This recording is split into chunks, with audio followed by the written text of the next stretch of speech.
Hey guys, it's T. Rose Gardner here, and today I'm going to be doing a fairly simple makeup look. Starting off, I'm going to use the Ciate London Hydrating Primer that smells like watermelons, and it's super delicious smelling. It's hydrating, so that's really good for me right now because as you can see I'm having a bit of an acne breakout. And I've been using a lot of drying face products to try to get rid of that acne, so I'm just adding a little bit of moisture to my face.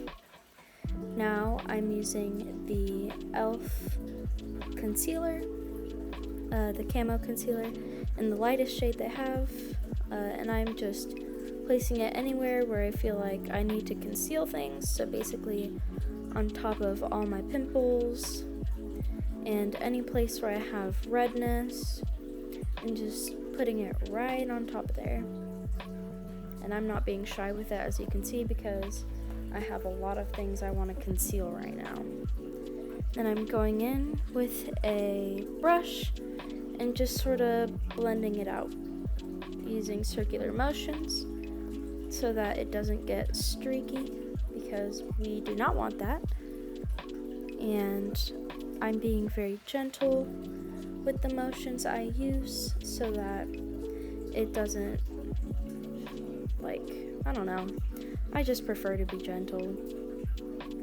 It won't really hurt you if you're not gentle with a brush, but it could damage the brush a little bit, so you don't want to use too much pressure. And after I blend it all, double checking in my other mirror, I'm gonna go in with the Makeup Revolution Conceal and Define foundation, and once again the lightest shade they have, because, you know, I'm white. I'm the whitest person on the planet, apparently, according to all these makeup companies. And I'm blending this in using circular motions once again with that same brush, and being careful to not apply too much pressure because I don't want to damage that brush, because I've had it for a while and I really like it.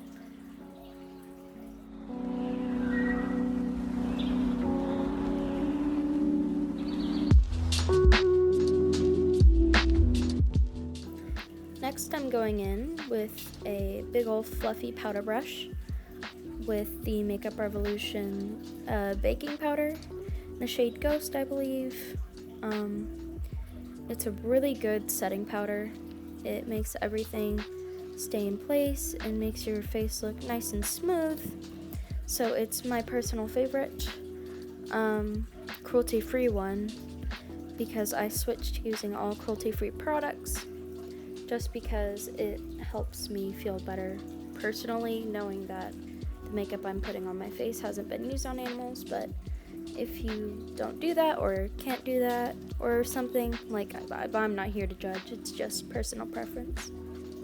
And now going in with a fluffy Morphe brush and with the Girl Powder blush in the shade Houston, I am contouring my nose with a blush. Yes, I know, weird, but I personally like it.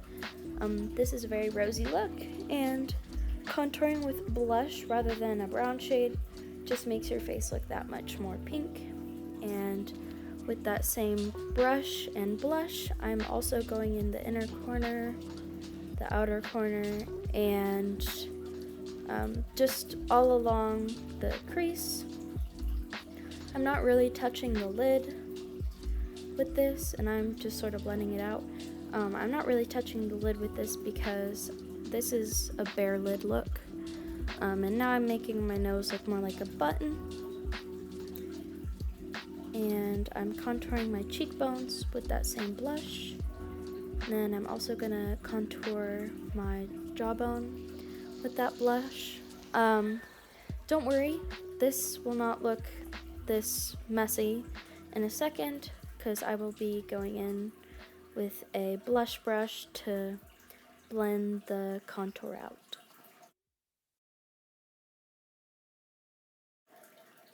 And I'm blending this out a whole lot because the line was very harsh, So I'm just making sure that the line isn't as harsh, but it's still a defined line to make the contour look sharper and less intense, I guess.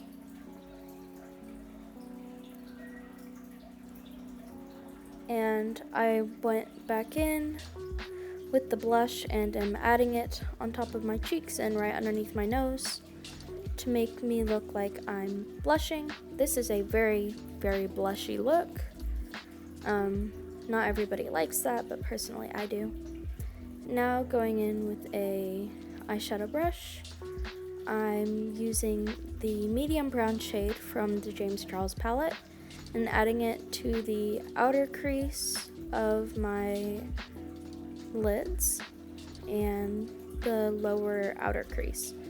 I'm not bringing it all the way to the inner corner on the bottom because I wanted to keep it open with the shadow, but I end up changing my mind when I go to add eyeliner, but that's a whole nother story.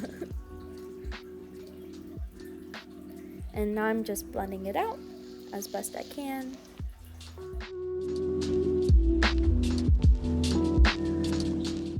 Now going in with a denser and less fluffy eyeshadow brush, I'm going underneath my eyes on my lower lash line and blending it out using that same medium brown shade. And once again, still not bringing it all the way, only about halfway. And with a bare fluffy brush, I'm blending around the edges just to make everything look less harsh. And I'm really sorry about the lighting. My face apparently reflects light because I'm so pale. And I put a little bit of that medium brown shade on that once naked brush, and I'm putting it in my crease to make it look more defined and darker, just because this is a look that I was going for. And I'm going to continue to blend it a little bit. And now I'm going in with the concealer and just making a harsh line once again.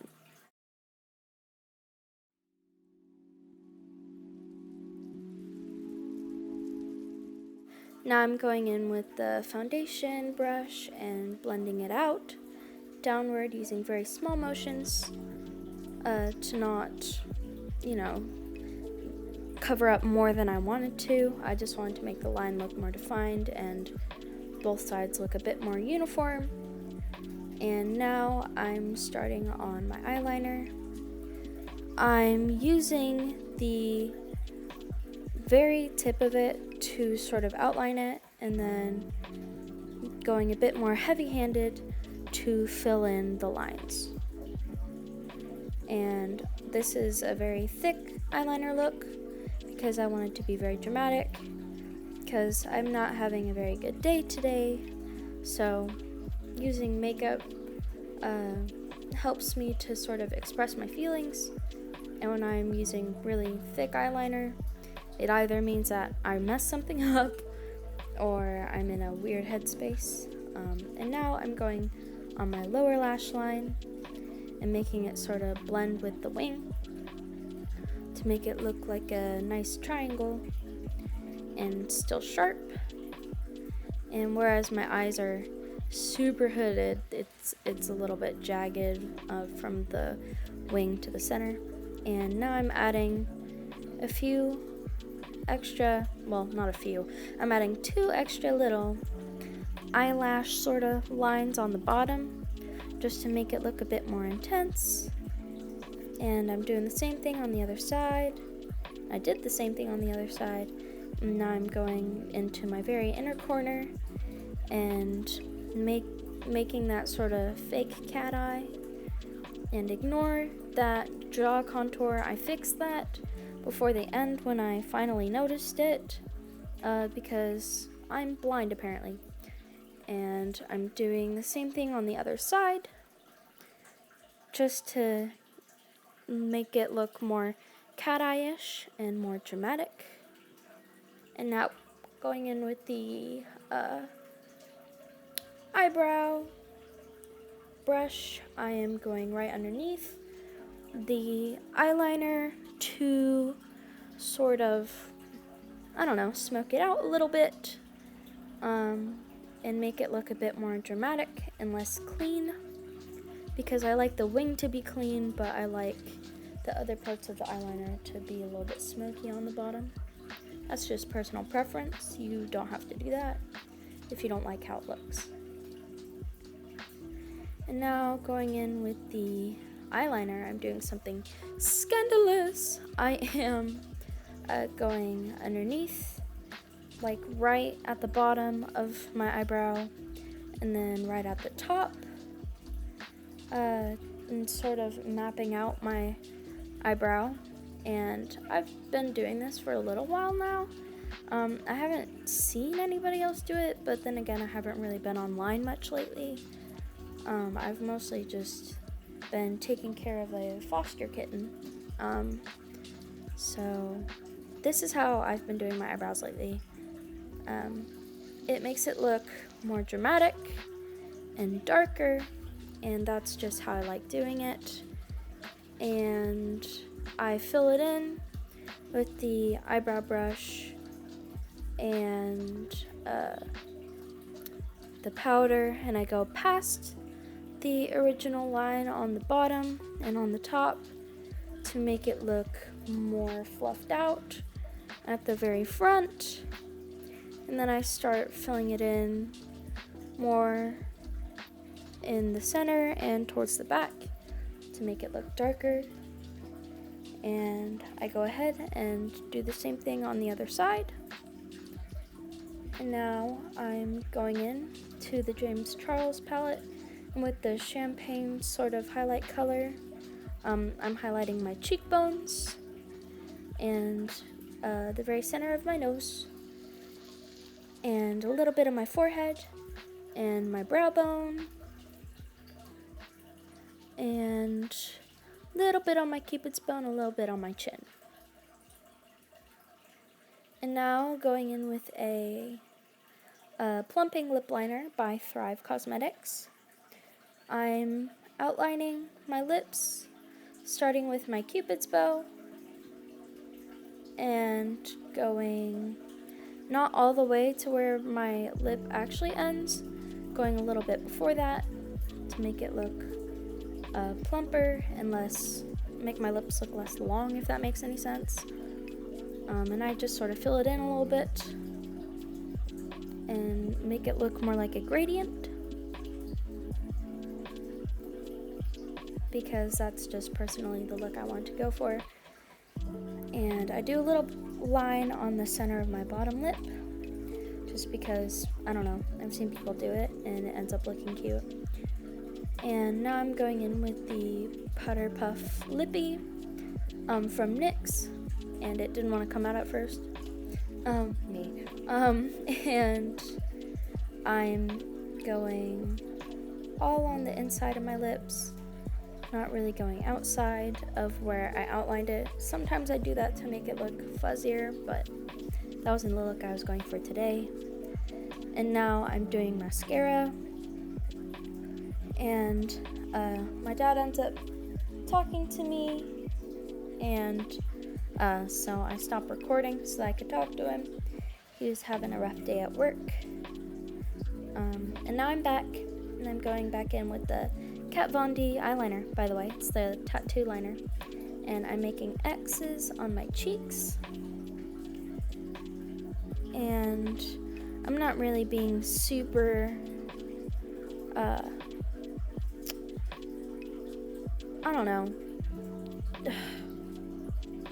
exact, I guess? Yeah, that's the word. Sorry, this is a very scatterbrained makeup tutorial. And now this is the finished look.